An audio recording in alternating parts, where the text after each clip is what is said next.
All right. I know you've been running this anyway, you second draws. That's all right. Hey, listen, I'm excited. We're a week away. We're a week away from game day. I got a fresh haircut. I'm growing the hair back out. I'm looking good, as I could say. I think only if Steve had the ability to grow hair, we would have 3 strong beards rolling right now. But 2 out of 3 ain't bad. Steve's just he doesn't have alopecia. He just doesn't. He's not able to grow hair right there in that spot. Great on the top, great in the mid, but just not in the face. It's not in the facial region. So that's all right. We're one short, but we'll work on that. Maybe we'll get a fake or something and draw something on. We could do a few things. But I just want to jump into this because, I need because I'm sweating because I need you all to help me out with this. I've been talking about this all week. I've talked about it on the Daily Fix. I've sat around and talked about it to myself in the shower. I've talked about it with friends, other Chiefs fans. Before we get into anything, because you two are very, very good to speak to about this, can we workshop this? How is Skyy Moore still on this team? I'm serious. Like I don't have answers. Guys, again, he did not have a stat offensively in the preseason. Not a catch, not a run, not a nothing. I mean, and if you go back and look at these box scores like my foolish ass has, you'll go and see there are a lot of people who caught passes in these games. I mean, a lot of people. If you go down and look at receptions in the box score, like there is in here, I'm on 1, 2, 3, 4, 5, 6, 7, 8, 9, 10, 11, 12, 13, 14, 15 people in week 1 caught a ball, not Skyy. In week 2, I'm serious. This blows me away. I've never seen anything like it. They played 3 preseason games where he was playing 1, 2, 3, 4, 5, 6, 7, 8, 9, 10, 11, 12, 13. No Skyy Moore. How is he on this team? Somebody help me. I don't understand it. There's no way you could have told me, all right, Skyy Moore comes back. He's on this team. He must have had a hell of a camp. Nah, baby, he didn't catch a ball. Not one. Didn't get a reverse. Nothing. I'm just blown away by this. So I've gone through a few of the potential answers to this question, Ron. And I started by saying, well, it's probably special teams. Like this is probably a Dave Toub special, and that's why he's on the roster. And then I looked back at his special team snaps from a year ago. Do you guys know how many special teams snaps he took last season? Not 12. A lot, because he is not good at it. 12.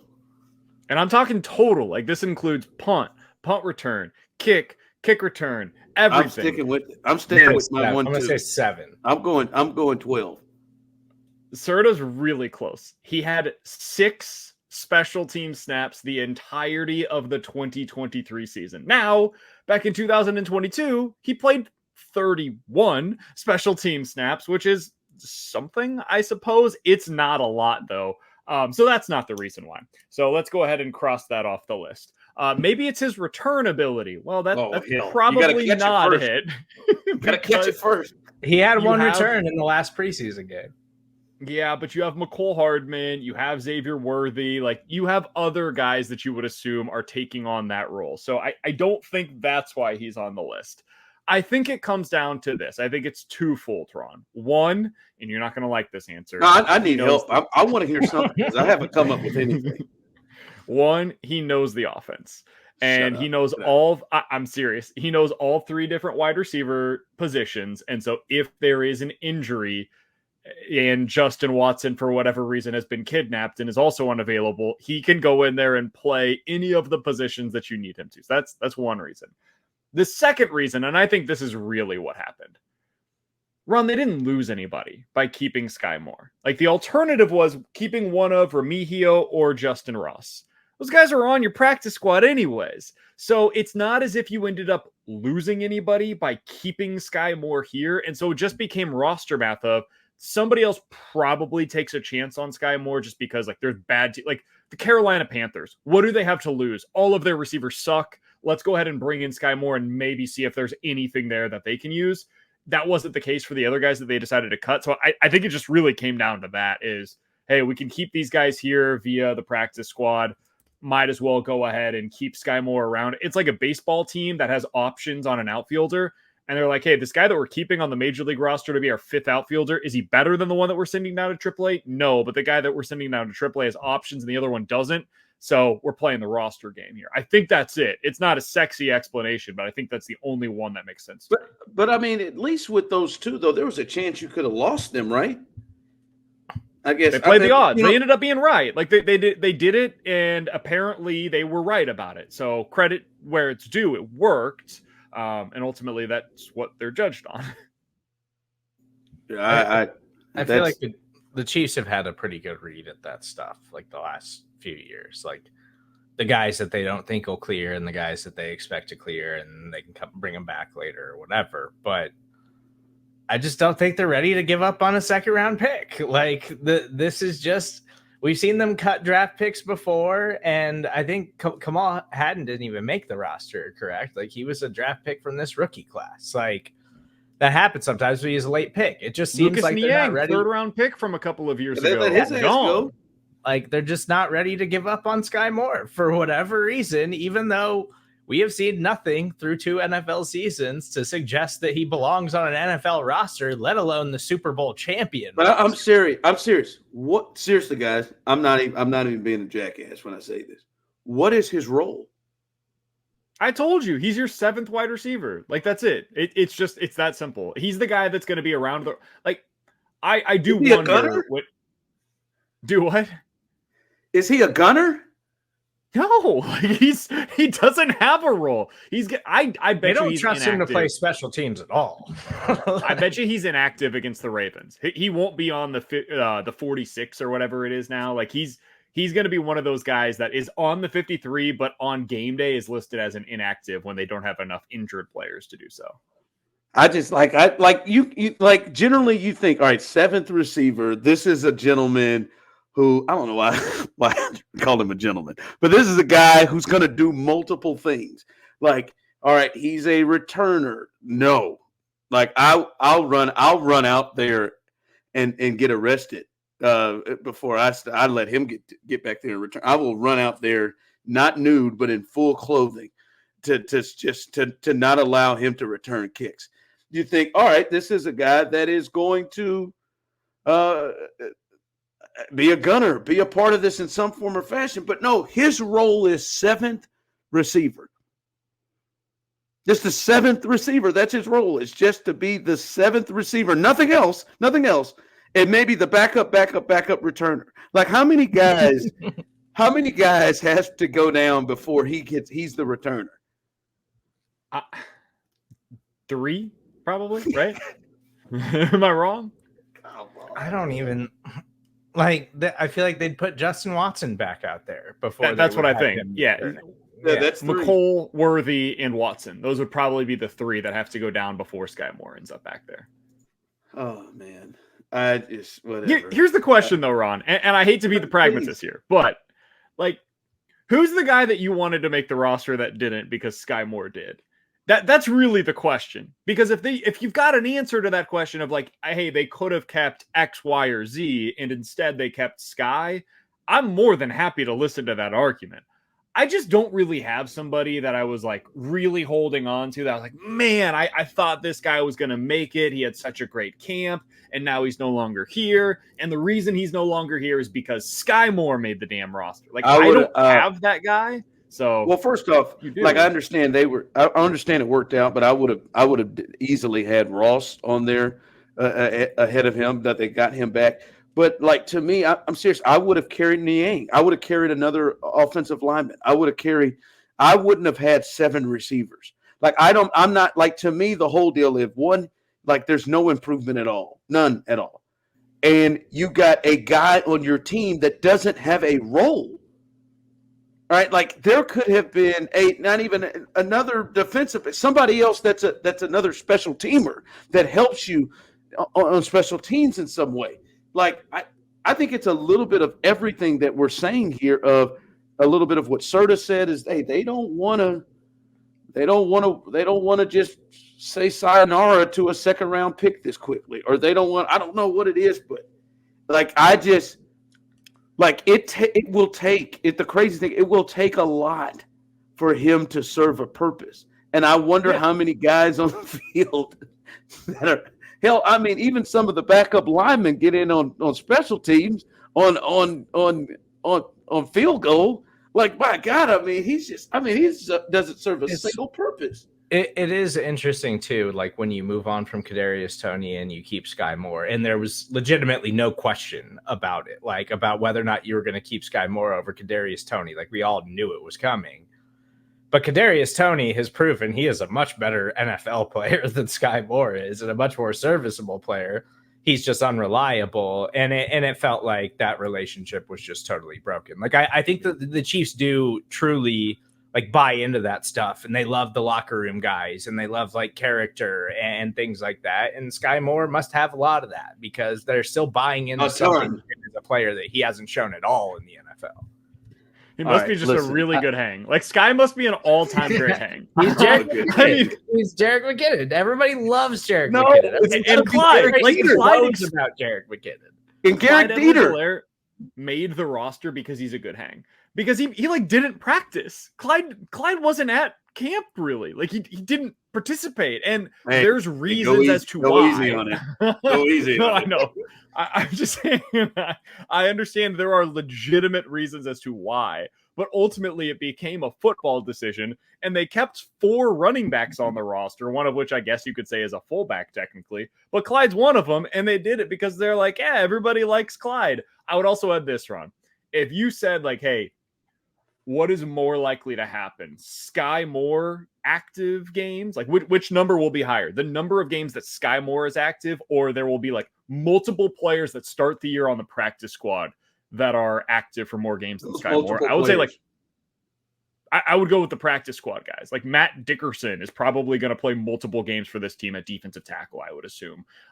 Nico Remigio or Justin Ross. Those guys could end up being active for multiple games, like even potentially over Skyy Moore because of the new the way that they can elevate these guys from the practice squad. So I don't think it ends up being as big of a deal as it feels that he made the 53-man roster. I don't think he's going to serve any real purpose for this team.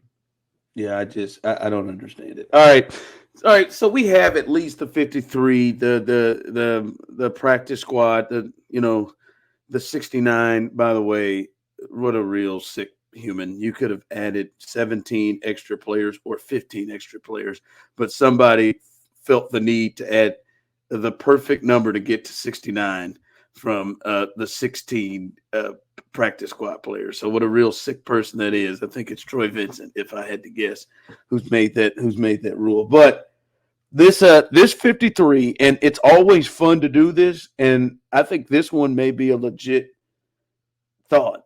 Is this the best, like top to bottom, when you think about everything? Is this the best roster they've had in the Mahomes era? Top to bottom. Like last year, ultimately we saw it was very defensive heavy. Hell, I'll be honest, walking into last year, I thought that might be the best roster, but the receivers and other skill positions stunk. But is this the best roster top to bottom that Mahomes has had since he's been here?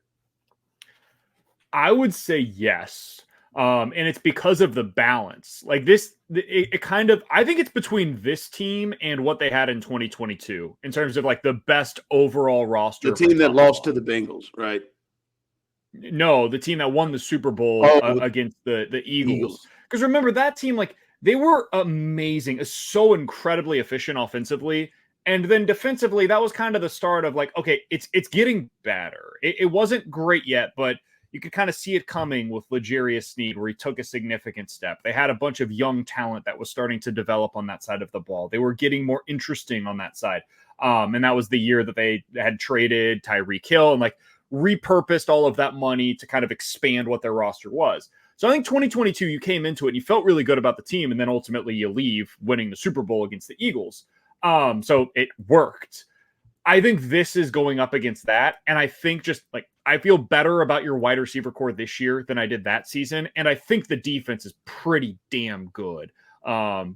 You might lack that number 2 corner that you had going into that season. But at the time, Trent McDuffie was still a legitimate question mark. And you had a lot of rookies that were expected to take on significant roles. So I think this is, I would say as of today, this is the best 1 to 53 roster that you've had so far in terms of like offense and defense in the Patrick Mahomes era. Yeah, that team and it was a funky year, but just the talent, that team that lost to the Bengals, that was a weird kind of year, but that was to me the closest to having the dominant offense to a good defense. That's the one to me. But I get what you're saying. They had the number 1 rated offense in that year that they beat the Eagles in the Super Bowl. And that felt like we started to see the turn that year of, hey, this isn't necessarily a team that is solely dependent on Patrick Mahomes and the offense. So I get that team that had Hill on it, but the defense they just weren't complete pushovers. To me was close, but I can get with that. I can get with that thought. There are some places like the areas in the defense, like the linebacking core, some of the secondary isn't as good, weird stuff like backup running back. But like it does feel like there's a lot of time. I mean, they've got several, I think, all-pro candidates on this team. It's just, boy, last year's depth was so good too, man. That's the other part I wonder about this year's depth. But it's certainly in the conversation of the top 2 or 3. I think there's a couple of things, that team that you're talking about, where they were light compared to this team, like especially on the defensive side. That team had Daniel Sorensen and Ben Neiman and Anthony Hitchens playing real snaps for them on the defensive side of the ball. And then you go over to offense, like their running back position was Darrell Williams and Clyde Edwards-Helaire. And then at wide receiver, you were counting for significant snaps from Demarcus Robinson and Byron Pringle. Like, I don't think that pass catching core, I know you have Tyreek Hill, so it's kind of hard to compare. That guy answers a lot of questions for you, but the depth of wide receiver and a younger Kelsey and a younger Kelsey in prime. Yeah. Depth at receiver, lack of a true number 1 running back, middle of the field issues for them that you don't have any longer at this point. I think all of that to me would kind of tilt it towards this version of the Kansas City Chiefs. So would this be fair? Like, I think there's a point in the middle of the season once Kingsley starts to completely find his way, Worthy finds his way, Hicks, some of these guys that maybe like we'll be saying a little bit down the road with more confidence that this is a better group.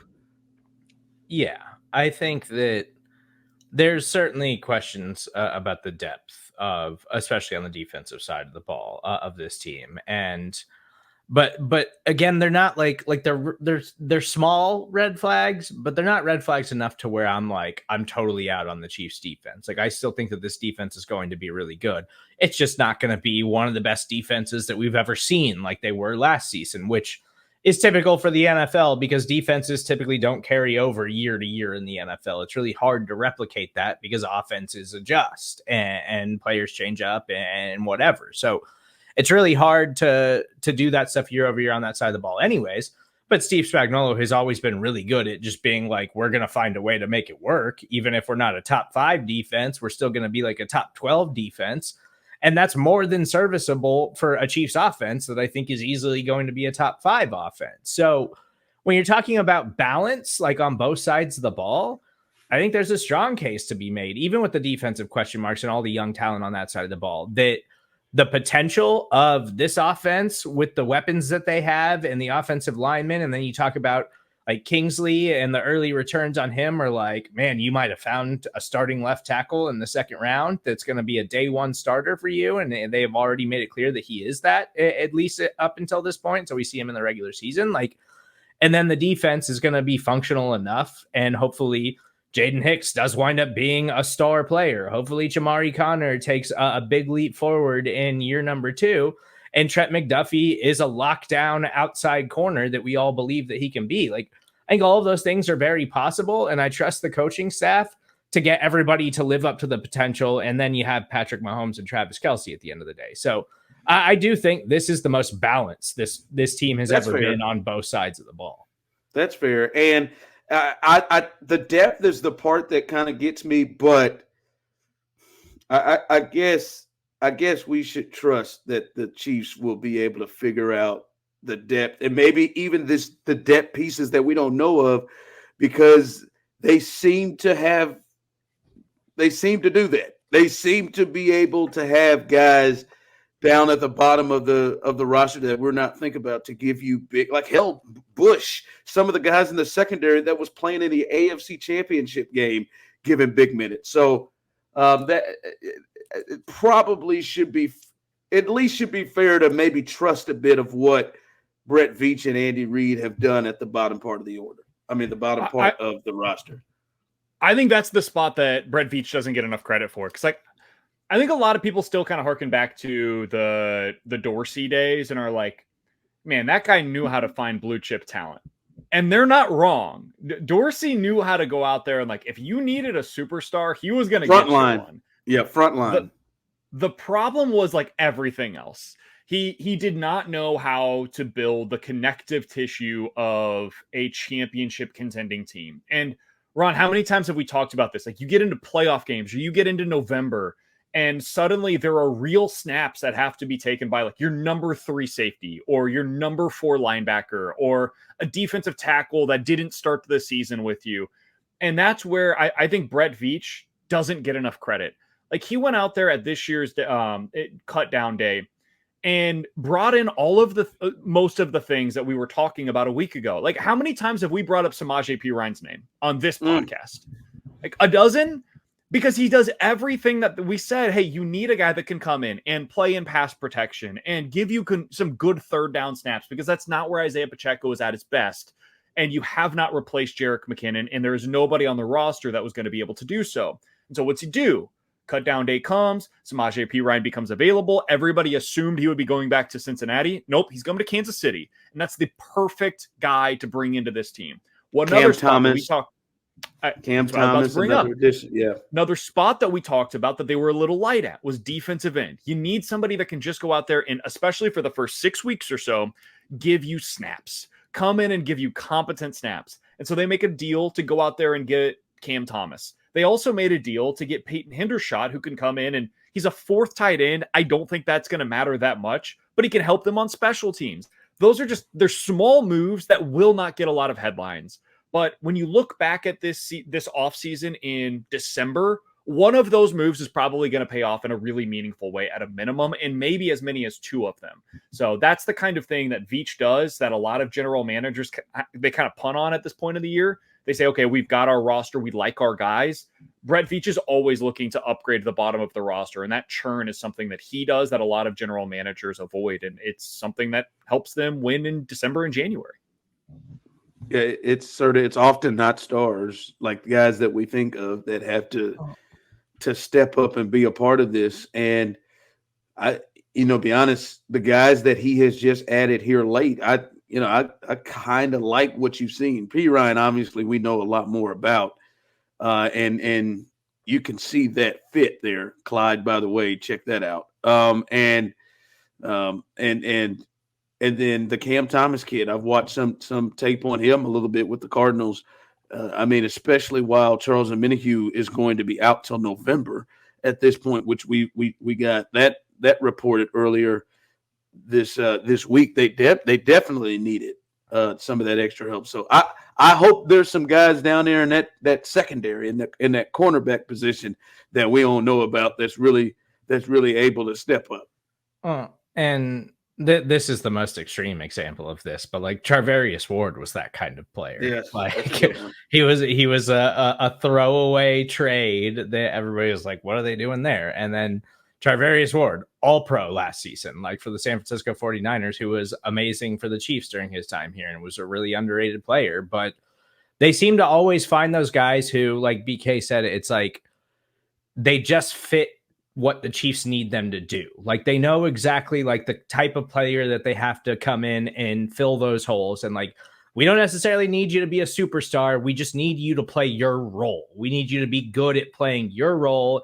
and doing the things that we require of you as a football team. And Veach has been exceptional at that. And I think there's tons of teams that just shop name value and things like that and scheme fit and things like that and don't necessarily have any success just finding those kinds of guys the way that the Chiefs have over the last several years.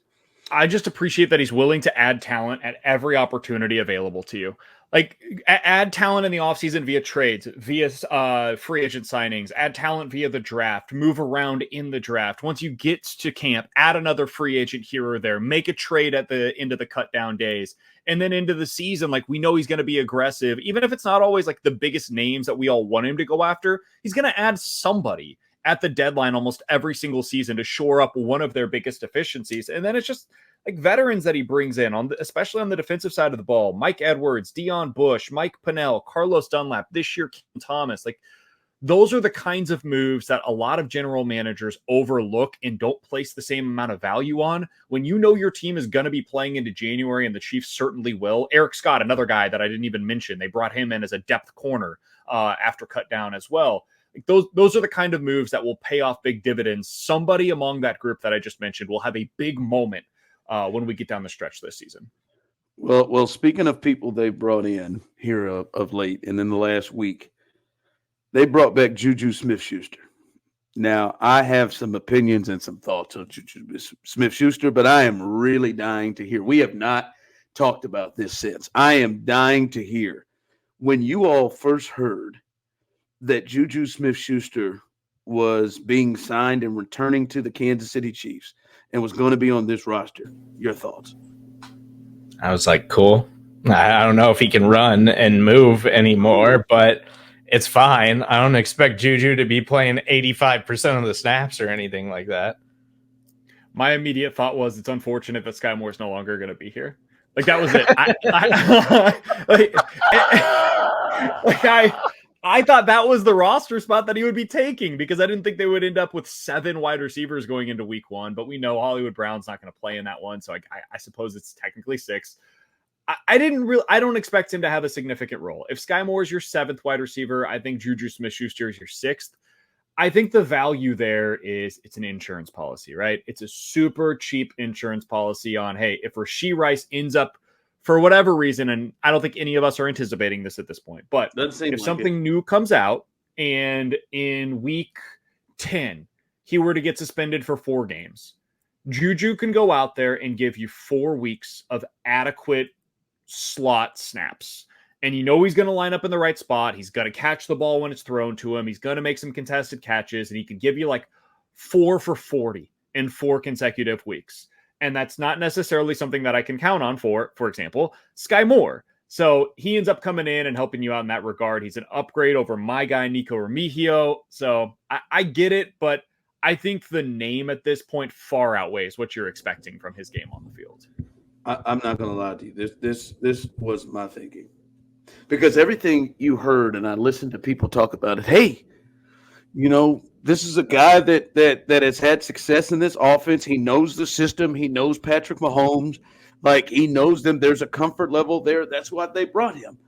And when I hear all of that, I'm reminded of President Joe Biden.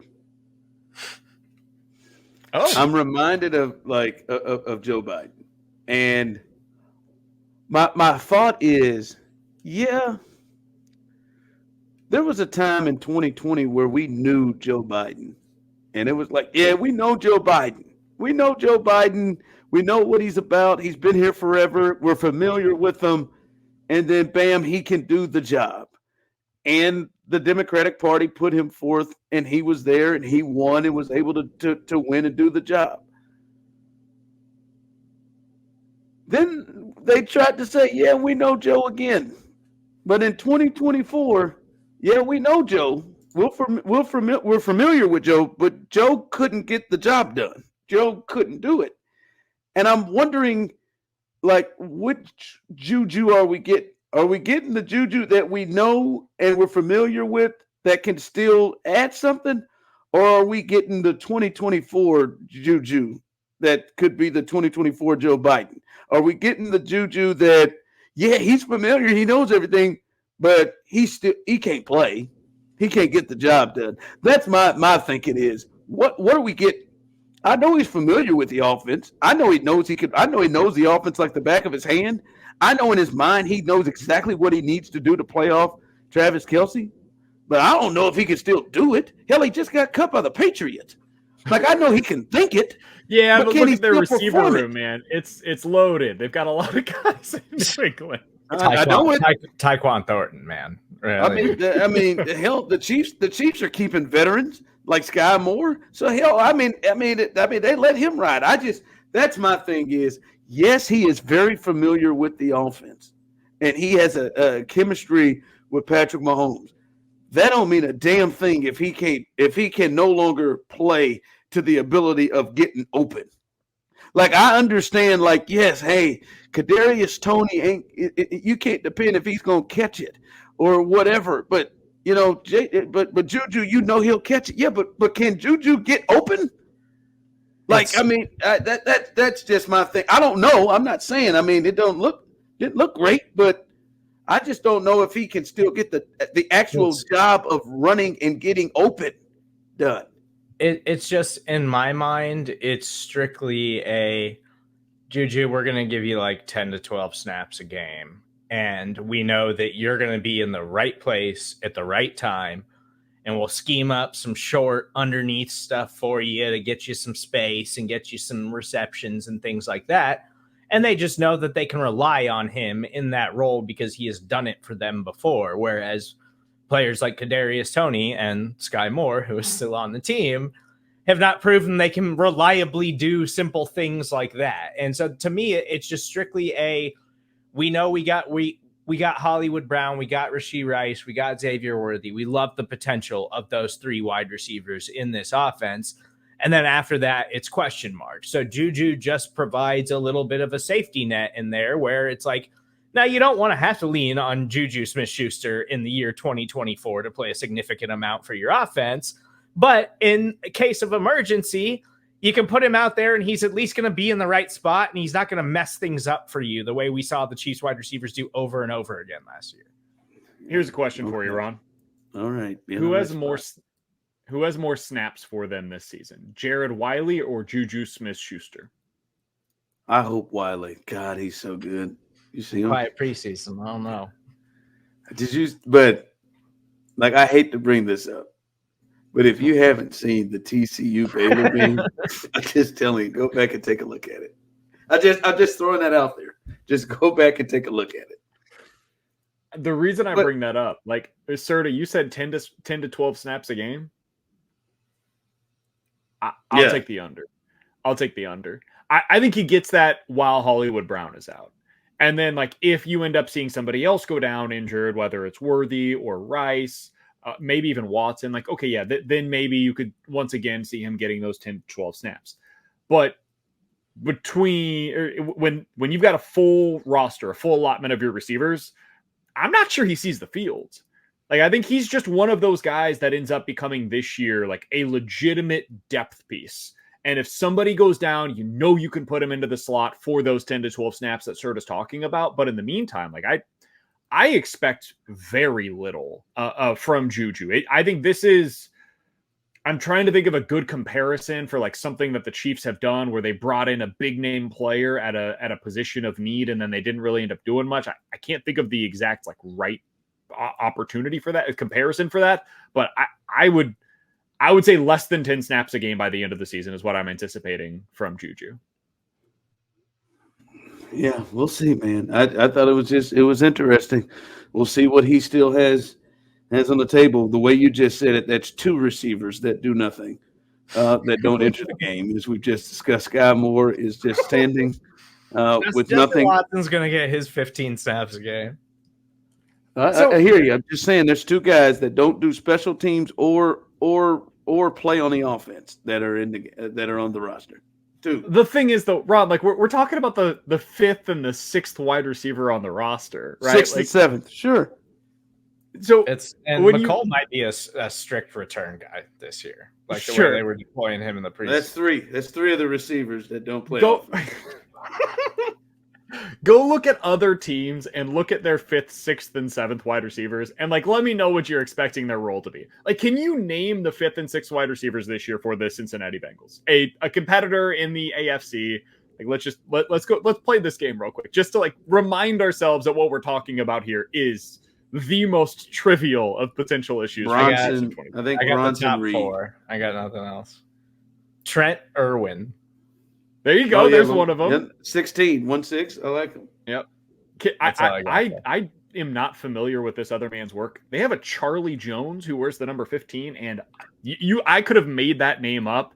I think they drafted him a couple of years ago. I think I remember Charlie Jones. He was a 4th round pick a couple of years ago, and then they've got Jermaine Burton, who was their 3rd round pick this year, and he's like their number 4. But yeah, I've always liked Charlie Jones.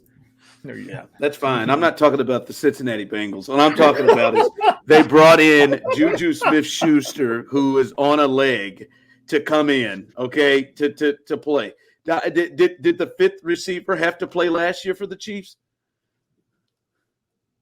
Did those guys have to come in and get minutes? Yes. Yes, they did. I'm gonna answer the question because that's what you're asking me to do. It's a totally flawed question because the answer is yes. Because Skyy Moore and Kadarius Toney couldn't stop lining up in the wrong spots and dropping the football. So, like, yes, because of their failures, the other guys had to see the field. I'm not anticipating the same amount of failure this year from Xavier Worthy, Hollywood Brown, and Rashee Rice personally. Yeah, hopefully they don't get hurt like one of them already is, and one was at the start of camp. I'm just saying. All right, man, we'll see. I think Juju is going to see the field, and I don't know if he's going to remain seeing the field due to him not being able to play anymore. Like that's my thing. We'll see. The one good thing about it is I do believe Andy and Patrick can, if anybody can get anything left out of Juju and that bad knee and those knees, it's him. It's those two. All right, Steve, go ahead and get my music. It's back. We haven't had it all off season. This is the first time ever on Foolish Club Media showing BK that the game that is sweeping the nation, certified or imposter. A little refresher. I give a statement. You tell me if that is certified or that is an imposter. And I'm going to kick it off, baby. We do it at the end every week. This is it. Certified or imposter. The Ravens are the number 1 team for the Chiefs to worry about. The Ravens are the number 1 team for the Chiefs to worry about. And you're talking about in the AFC, correct? Overall, the Ravens are the number 1 team. Overall, absolutely not. The 49ers are still, in my opinion, the second best team in the NFL. But if I were to keep it in the AFC, my answer would still be imposter. I do not view the Ravens as that club. I think that still, to me, despite the Bengals having some clear roster deficiencies this year on the defensive side of the ball, and the vibes are not good there, guys. Like, Jamar Chase still isn't practicing. They've got the T. Higgins contract situation that they're dealing with. They have a weird running back situation. I don't love what's going on there, but it's still a team with Joe Burrow, Jamar Chase eventually. Like, they do freak me out a little bit. But Ron, the team to me that is very clearly the number 1 threat in the AFC. You're not going to like this answer either. You don't like a lot of my answers today, but here we go. It's the Houston Texans. They are, in my opinion, the team to watch going into this season because they have a quarterback that at his best can go toe-to-toe with any other quarterback in the NFL. They've upgraded their talent on the defensive side of the ball. They have 3 wide receivers that are as good as anybody in the league. They can score with you. I think they have a really good coach. They have a division that is very winnable. And so maybe they could end up as the number 1 seed going into the postseason. You got to play there. You don't have the same Arrowhead advantage. I think this year the Houston Texans are the number 1 threat in the AFC to the Kansas City Chiefs. So I will say imposter. I don't think it's the Ravens. I'm not sure they're a top 3 team that is a threat to the Chiefs in the AFC this year. Go ahead, Steve. I totally agree with BK. I think it's imposter. I think the Ravens are still going to be a really good team, but their defense is still going to be really good. But I think an underrated part of the Ravens offseason is the legitimate question marks that they have along their offensive line. Like their offensive line might be bad this season. Like they're starting, I believe a 7th round player is like starting on their offensive line. Like their offensive line might be a legitimate issue going into the season. And I just don't know. Like, you know, I like Todd Monken. I know Lamar's coming off of an MVP season, but I just don't know if I totally buy into their offense, like as a whole, like that they can replicate that again and that Derrick Henry is somehow going to put them over the top at this age. Like, I think the Ravens are still going to be a really good team. They're still going to be really competitive. And he mentioned the Bengals. Like, yeah, I think that offense is going to be good if they get Jamar Chase on the field. But their defensive line might be one of the worst defensive lines in the NFL outside of Trey Hendrickson. Like, I think their defense is going to have some major problems this season. And when I look across the AFC, it's the team that I'm most scared of is the Houston Texans. I think DeMeco Ryans is a legitimate superstar head coach who is going to get the most out of that defense that is upgraded all over the place. And CJ Stroud is a star. And I believe in Bobby Slowick in that offense. Like, I just think the Texans are going to be one of the most fun teams in the NFL to watch this season. And I think they're a legitimate contender. I disagree with both of you. Now, I agree with you on the imposter part. I agree with you on the imposter part. And I'm talking about specifically for the Chiefs. I think the 49ers are probably the second best team in the league, but that's not the team to me, if you're the Chiefs, that concerns you the most. And I don't think it's the Ravens either. And it damn sure isn't the Houston Texans. I mean, it's still the Cincinnati Bengals. I mean, I understand the vibes. Like it's the quarterback that has been proven, and that is the guy and the team and their parts. Like I know the vibes are there, but we know Jamar Chase is not sitting out, and T. Higgins is already there. And Lou is up. They have the combination of a defensive coordinator that has confused Andy and Patrick Mahomes unlike anybody we've ever seen, and he doesn't need stars to do it. And they've got a quarterback that gets off to being in the situation against Patrick Mahomes. And listen, Lamar it's almost getting Buffalo Bills like in terms of it's hard to envision them winning a game that matters against Patrick Mahomes and the Chiefs and Andy Reid. It's almost hard to envision that. So for me, it is still the Cincinnati Bengals. With Joe Burrow, that crew concerns me the most, more than anybody else in the National Football League. Out of curiosity, we are now a week away from the start of the regular season. As of today, how many teams in the AFC do you think are capable of going to the Super Bowl this year? Beating the Chiefs in the playoffs potentially and representing the AFC in this year's Super Bowl. How many teams do you think are capable of doing that? Truly, to me, probably just the Bengals. Wow. Like, I hear what you guys said about the Ravens, and it's hard for me to think about them beating, but they're battle tested. They've got something there. It's just hard for me to get Lamar. Like last year's game wasn't that, like it was close. It was there. So maybe them just with their type of team and what they can do and their physicality, maybe. But yeah, I just for me, I know you guys are big on the Texans. I see them every single day. They got some hidden deficiencies that people don't really look at. Like you can roll your eyes. Like their offensive line is potentially a problem for them. And like we talk about all the sexy stuff, but that stuff right, like their offensive line and their defensive line, especially interior wise, are problematic.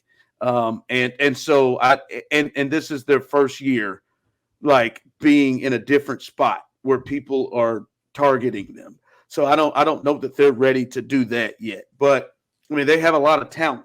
I will agree with that. But to me, it's just I'd say the Bengals and an outside chance with the Ravens. See, I think that it's the Bengals, the Ravens, Texans, and then like dark horse if Aaron Rodgers actually somehow like keeps it going. The Jets, like just the weapons that they have in their defense is just so loaded and talented. But like I don't have a ton of faith in the coaching staff and all of that like holding together. But in a perfect scenario, if it did, they could be a legitimate contender. But I really just think it's those three teams. I had the same teams as what Serda did. Bengals, Ravens, Texans, Jets. Those would be my four. And then on the outside looking in, I do think that a lot of people are losing the plot with the Bills. I don't think the Bills are going to be a great team this season, but they do have Josh Allen, and that masks a lot of deficiencies. And I think there was just a lot of stuff with that team a year ago. And I think down the stretch, they figured out who they want to be. And I think there's going to be a transition there similar to what we saw with the Chiefs post Tyreek Hill, where they do rely a little bit more on physicality offensively. And James Cook is going to be a big time player for them in the backfield. And I think they're just going to spread the ball around the way that the Chiefs did in that season where they had Juju and MVS and a bunch of guys they were throwing it around to. Now, they don't have a Travis Kelce, and that's going to show up. And unless Dalton Kincaid becomes a legit number one weapon, I don't think they're capable of winning the Super Bowl. But that's another team that I would throw in there as an honorable mention just because of who the quarterback is. I'm unwilling to just completely rule him out. He's played Mahomes and the Chiefs as well as any other quarterback that we've seen in recent seasons, although always falling short. All right, fellas, 1 week away, a week from Thursday, the season starts and the quest for a three-peat for the Kansas City Chiefs. We are out.